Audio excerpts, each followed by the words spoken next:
All right, hello. We are Philly Valley Food Truck. We're Team Trust the Process, and we're going to be a cheesesteak producing food truck based in State College, Pennsylvania. I am Jacob Kosmowski. I'm a junior and I'm a CN major. I'm Kyle. I'm a junior and a supply chain major. I'm Casey. I am a junior and a finance major.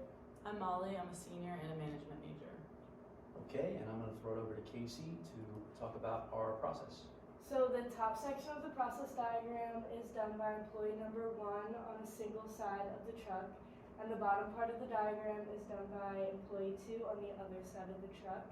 So it starts off with the raw food inventory and then goes to the grill station. We have grilled steak and we have grilled fried onion. Each takes about 3 minutes. And then we move on to the prep food inventory, which moves from the top right to the bottom left, which is where the customer comes in and takes their order, and that takes about 30 seconds. Then we move on to ringing up the customer, which takes another 30 seconds. And then we move on to the prep serve food, which takes about 3 minutes, and then the customer is out. So for the food truck diagram, we have the back of the truck in the top and the front of the truck at the bottom where the window and the customer comes in. In red is employee number 1, and blue is employee number 2. So at the top left, we start with the raw food inventory, which moves over to the grill station where there's onions and steak. And then the next part is the prep food, which moves to the bottom left, which is where we encounter the customer, where we take the order, we ring them up, we prep and serve the food all right at the window. And then that's where the customer enters and exits the station. So this is the process for employee 2, which is the bottleneck. Currently it takes 4 minutes to serve one person, 30 seconds to take the order, 30 seconds to ring up, and 3 minutes to prep the food.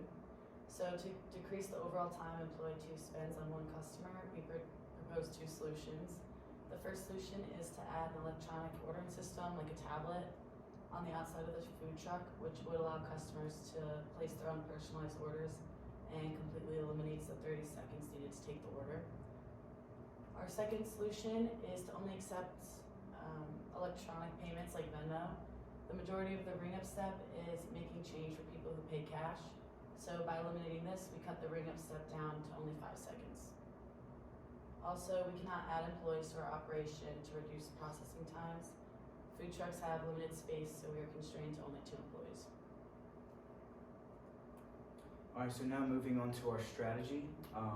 We are assuming that the food truck has enough storage to serve 300 people. With each sandwich requiring approximately 4 ounces of steak. This adds up to about 60 pounds of frozen steak in inventory and 150 loaves of bread cut in half. The storage of the other items, cheese and onions, are comparatively negligible. Also, we estimate demand of 100 people a night. And how we are managing our 2 main raw materials, which are meat and bread. Our estimated lead time for meat is 2 days, and bread is estimated at 1 day. And then moving on to our days of supply is 3 days for meat, and days of supply for bread is also 3 days. Our EOQ for meat is 60 pounds, and for our bread it's 150 pounds. And our ROP for meat is 50 pounds, and our ROP for bread is 100 loaves. And how we got those numbers is we had to make a tight assumption due to our storage storage capacity within our food truck. So if we actually did all the calculations for EOQ, we would go over capacity for our storage. Okay, moving on to lean TPS theory. For our part 1, our first idea is actually a Kanban system. This will be between employees 1 and 2, and particularly the prep food inventory stations on the opposite sides of the truck here. So essentially what we're going to be looking at here is each prep food inventory station can hold about 10 pounds of cooked steak, and the grill every 3 minutes is going to be cooking about 2.5 pounds of steak. So the replenishment time for the prep food inventory step is about 12 minutes. If we actually did the Kanban card calculations for this, it would come out to less than 1, but that doesn't make any sense. So we're going to have one Kanban card. It's going to be a very simple system, but essentially what's going to happen is if the prep station is running low at or hits a certain point for the prep food inventory, then they're going to pass the card back to the first employee who's working the grill station.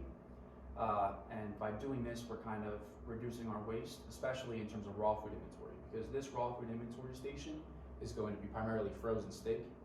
And if we have consistent raw steak moving through the grill station into prep food inventory, there will come a point where the prep food inventory will be overwhelmed, and we will eventually have waste from that, because not every ounce of steak is going to be used in a sandwich in the prep station.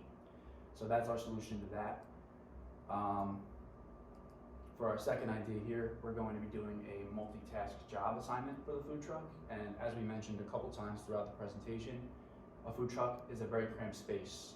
We think that we can maybe maximum get 3 people into the food truck, but we think 2 is the most efficient. So with a multitask job assignment, essentially one employee can make up for another employee if anything is going wrong or there's a lack of demand. For instance, if the prep station has no demand, there's not going to be anybody taking any orders, or there's no reason for them to be there. They can move back over to the grill station and help prep and fill the food inventory. And obviously vice versa, same thing works. If the grill station already has filled the prep food inventory and has everything prepared, then they can go and help at the prep station, which is going to reduce our times overall. It's going to reduce idle time, and it's going to save money and resources. And just to overall conclude, we think that Philly Valley Food Trucks is a very interesting case in terms of supply chain. There are multiple pitfalls and advantages to this kind of business. Obviously, again, like we mentioned, there's a lot of low inventory space issues and very few employees that we can have. So low inventory obviously contributes to the very harsh EOQ and ROP strategy that we came up with.